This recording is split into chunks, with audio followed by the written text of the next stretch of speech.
And welcome back to Jeff Koinange live at the Villa Rosa in Pisby. What a show we're having today. Dr. Mukhisa Kituyi is in town. He's Secretary General of UNCTAD, United Nations Conference on Trade and Development, based in Geneva. He's in town to promote a conference, a summit happening in July from the 15th onwards. It's going to be huge. 8,000 guests scheduled to visit this country. And I tell you, he's talking the talk. He's one of the biggest brains this country ever produced, and your tweets are reflecting it. Let me just read a couple, Daktari. Keep it. JC says, that's a powerful conversation. What a man, what an inspiration. He loves Kenya for sure. Thuo Kinyo says, brilliant global brain on the bench today. Looking forward to July. Please, can I be part of the youth conference? All right, Kinyo. Abdullah Hasim says, how universities are producing more MBA graduates as opposed to scientists and engineering innovators. We've lost it. Abdullahi Abdi says, I am an entrepreneur from Turkana County. I would like Daktari to invite me for the July summit. Look at that. And then Kennedy Moredi asked the question a lot of people are always asking every single day. He says, ask Daktari, how can Kenya slay the corruption dragon? Daktari? There are three ways, I think, immediately that you can deal with the corruption dragon. First of all, as a people, you must stop worshipping ill-gotten wealth. You are all ready to take leave of your senses, conscious that somebody has gotten corruptly gotten wealth, and you celebrate them as a little demigod. Yeah, they become heroes. They become heroes. Number two, you are so obsessed with getting rich quickly that you actually sabotage your own interests. You know, let me tell you something very honest. When I heard that oil companies were encouraging Uganda to take the pipeline through Tanzania instead of Kenya, two things came to mind for me. The first one was how at the announcement of the standard gauge railway coming to Kenya, leaders mobilized their friends to go and buy land in the area where the railway was going to pass, and escalated the cost of that land to be bought by the state for the construction of the railway, until the way live became more expensive than the railway itself. Secondly, I saw a news item about members of parliament from Malindi, I think, telling the people who had homes near the airstrip to start construction because Italians were going to bring money to buy that land and extend the runway. Yeah, the runway. So if you have constructed, you are going to get more money than if you have not constructed. It's a total disjoinder between the self-interest and self-greed. The self-interest is to have a competitively priced infrastructure investment, but your greed for stealing from the system, extracting from government, as if government owns some money other than what you give it in taxes, is denying you a chance to do better. So people were lining up. I saw, even when I was minister, how people rushed to try to buy land in Isiolo, buy land in Lamu, expecting for the pipeline will pass here, will make a fortune because on the way live. This obsession with ill-gotten, with cheap money, is a cancer that is not compatible with a nation ready to happen, like Kenya should be ready to happen. But the other thing, just make it expensive to be a thief. You tap people on the wrist because they stole 700 million shillings from the exchequer. They stole youth fund. They stole some money from a bank. Make stealing so expensive. Punish them. Change the law, take them to jail for life, like in China, for stealing, economic crimes against the people. When I see a case where a court convicts people in Europe for offering a bribe to Kenyan officers and takes them to jail, and the Kenyan officers who received that bribe walk around and drive public vehicles, I think my country is sick. Chicken cake you're talking about. Absolutely, Daktari. What a shame. Absolutely. But we have no shame, Daktari. We have no shame. We keep doing these things and doing them over again. But you have a lot of upright Kenyans who feel ashamed about these things. There's a lot of silent majority in this country who are proud Kenyans and think that they are worth more than cheap money. Yeah. Silas says, I was heading to Wits Law School to defend my PhD work, and Dr. was heading to Addis. We met at JKIA Lounge.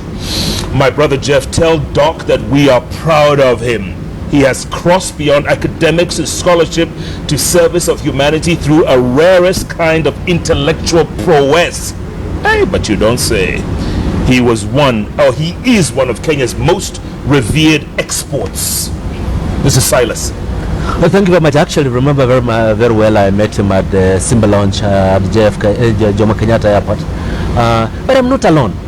There's a lot of very brilliant Kenyans out there in the corporate world, particularly in this region and in other places. But what does it tell us? At a time when other countries like Ethiopia are more competitive in race to the bottom, they can pay workers very, very cheap salaries to attract low-cost manufacturing like textiles and some of the flower work. Kenya's future lies in building its cleverness, not its cheapness. You have the capacity to be at the top of the value chain in expensive intelligence.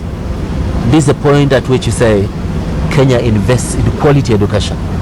Kenya develops the best African human product.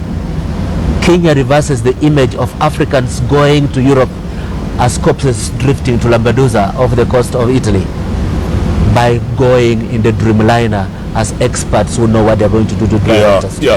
Last week, Dr. we had a huge event in the Nairobi National Park. I'm sure you watched it on TV when you were in Geneva. We burnt 105 tons of ivory worth plus minus 300 million US. Translation 30 billion Kenya shillings. Your thoughts? Was that a good idea? Was that? I've heard people are arguing that by taking 5% of the non-existing ivory out of the market, you have inflated the cost of ivory. But I think that is a wrong argument. Kenya must lead the way in a consistent way of saying we cannot reward the slaughter of elephants by making the perverted consumers of ivory have cheap access to ivory. I have a very passionate sense about ivory trade. I've discussed with the highest level of leadership in Thailand about assisting East Asia to slow down the criminals who come to this region and slaughter our rhinos and elephants. I stand firmly behind the decision to ban that ivory. But it's not enough. We must make it impossible for so much ivory to be available again for the next ban. So those people who go around saying it's a publicity stunt, that we're just, cheapening, or we're just getting publicity so that we can seem to be doing things. There are some things that this government is not doing right. But you don't have to demonize everything they're doing because you don't like them. I have pointed out some of the things I think they're not doing right. But I don't think that bold decision to destroy that ivory was a publicity stunt. By the way, it was a very, very good message that a country renowned for corruption, how could they keep such expensive trophy in the wilderness for so long and destroy it? It would have been expected that the same people in government would have stolen it and sold it in China. Yeah. So it was a positive statement for the country. Yeah, it's a good point. Yeah. Moving forward, Dr. Oh, by the way, that story about Cambodia has just boggled my mind. I can't believe it because, in the 70s we would read about the killing fields. Cambodia was a mess, as was Vietnam. Someone just pointed out, I forgot who did, but Kenya is importing toothpicks and handkerchiefs or paper napkins from Vietnam, another country that was a basket case until the other day. I mean, what is wrong with this picture, Dr.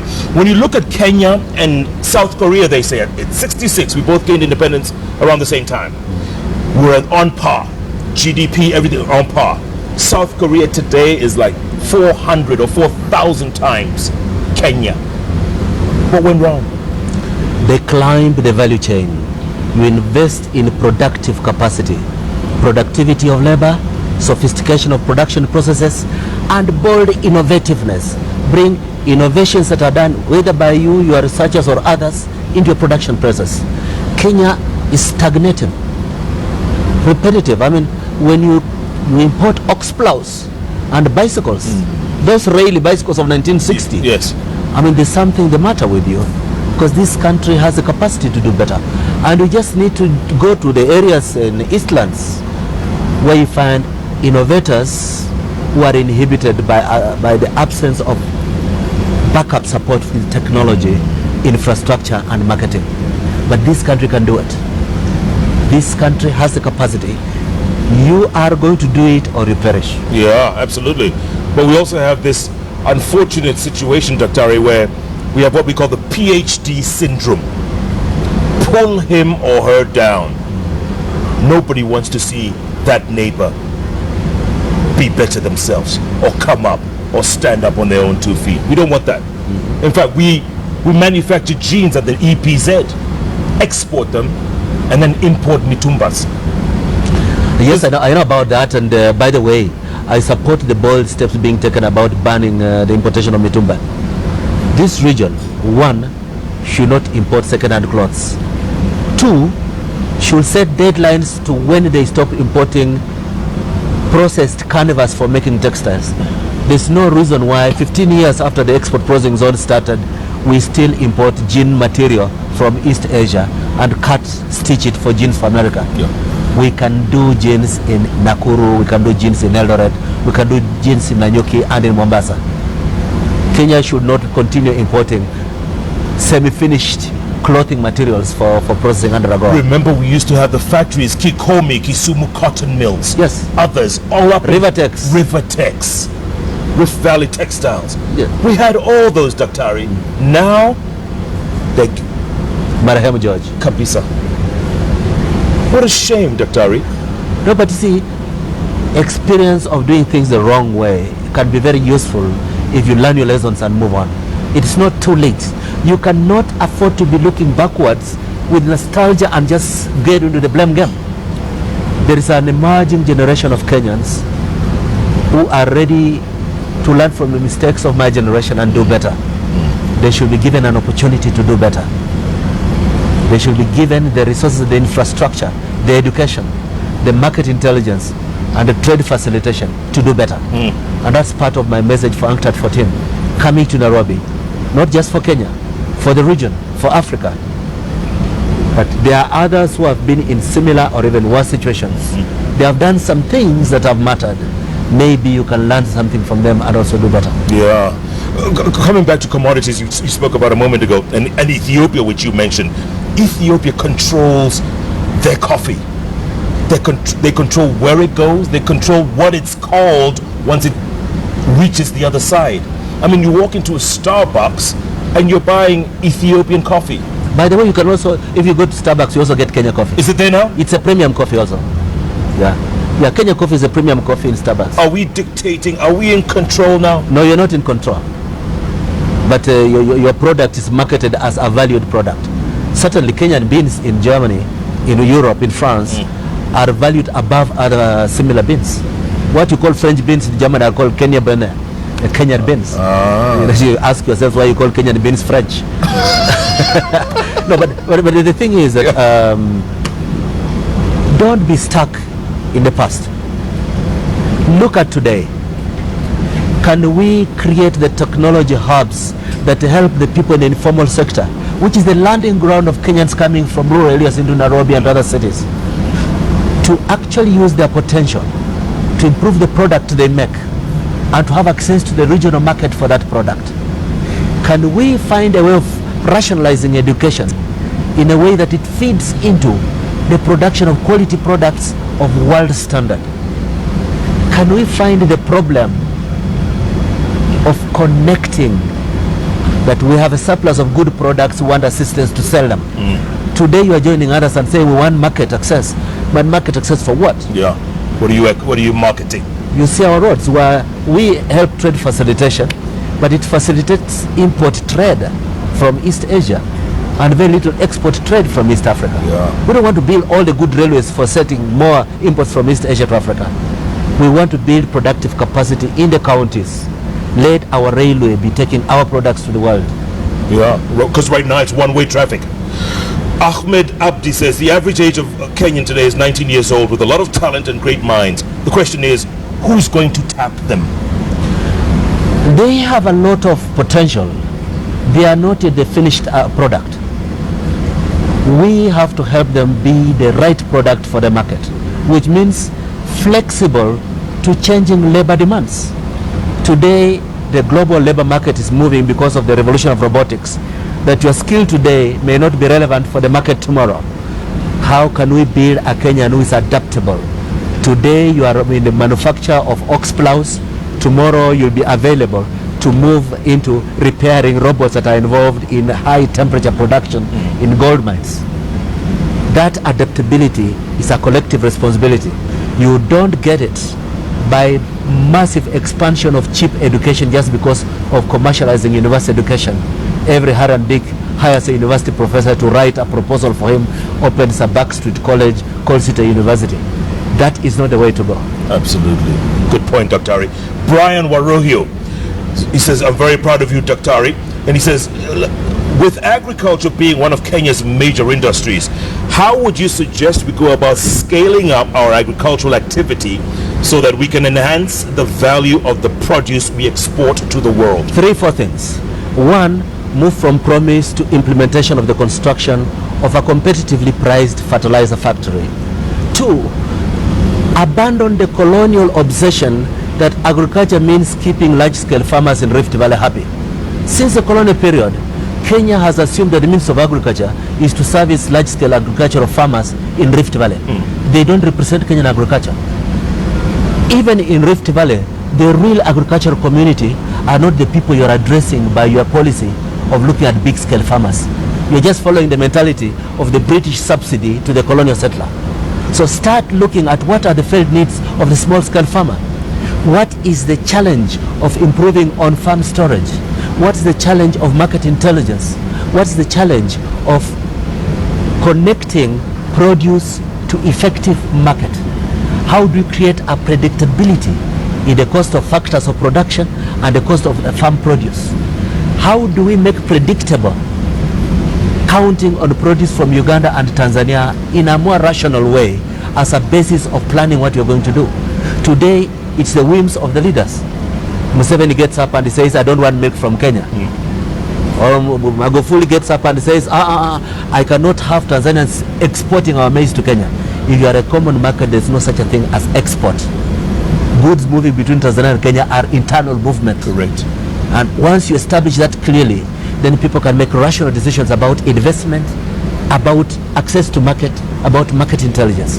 Number 3, ICT is driven by young, smart entrepreneurs. The main producer in agriculture is a rural woman. There is a communication divide between the agricultural woman and the smart ICT driver. How can we bridge that divide that they speak the same language? Good points, Dr. Good points. And you talk about the East African market. We're talking about 150, 200 million people. That's a huge number. Yes, that's what Europe trades with itself, isn't it? Exactly. That's what they do. Kenya's done very well over the past 20 years in East Africa. Kenya is the largest trader with its neighbors in Africa. Correct. By the way. But we could do a lot more. One, Kenya should be manufacturing things that East Africa is importing from Asia. 2, Kenya should be thinking the long term about what it takes to consolidate the East African community and go beyond. Kenya should be the visionary that thinks of the standard gauge railway line connecting to the Atlantic coast of DRC, so that we export our bulk to America through an Atlantic port and we conquer the agricultural potential of DRC. Wow. Great stuff. Dr. We got about a minute to go. That's your camera over there. You've inspired Kenyans enough the last 60 minutes, but give them something to take home. Thank you very much. I am very proudly a Kenyan. The time, my experience in this country has given me an opportunity to serve the world in a very respectable and competitive way. I am looking back to my country with the hope, one, that you will be good hosts for a major conference. For me, as Secretary General of UNCTAD, hosting UNCTAD 14 is the most important single event I do. I'm looking forward to a good partnership for the benefit of my country, but also for the United Nations system, that the dialogue, the discourse of Nairobi is something fundamental and to be remembered, like UNCTAD 4 was from Nairobi. On domestic matters, many countries take a position that politics is a servant of economy. The purpose of politics is how to optimize the use of public resources for the common good. But when you get into a situation where you throw everything at political competition, you miss the point of political competition.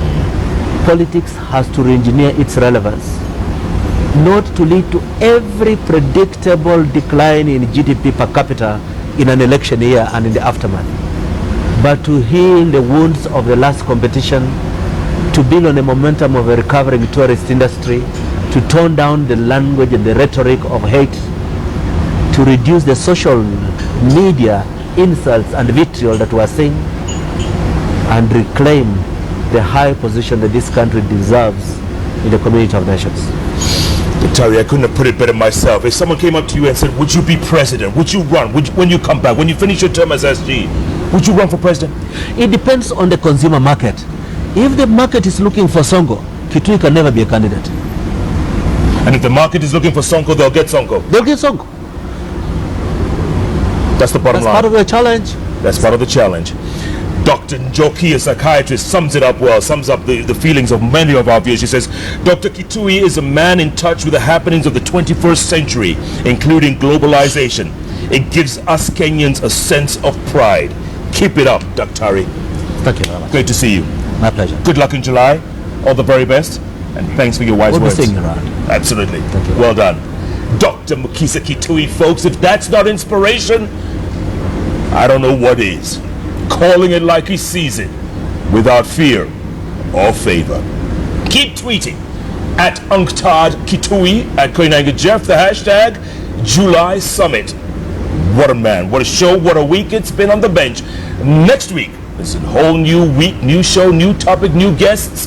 But the one thing that is consistent on this show is that every Wednesday, Thursday, 10 p.m., JKL, those three letters on the keyboard, right here on Kenya's television network, KTN. By the way, next week is all about the M's. Both days is all about the M's. On Wednesday, Macau Mutua. Oh my. Thursday, the man with the same name twice, Miguna Miguna. It's all about the M's next week, Dr. I hope you're going to be around. If not, No, I'll not be around. Okay, catch it on YouTube. Okay, All right. Thank you so much. Thanks so much for watching. Good night. Good luck. God bless Kenya. Santo Daktari. Nashukuru. Great job.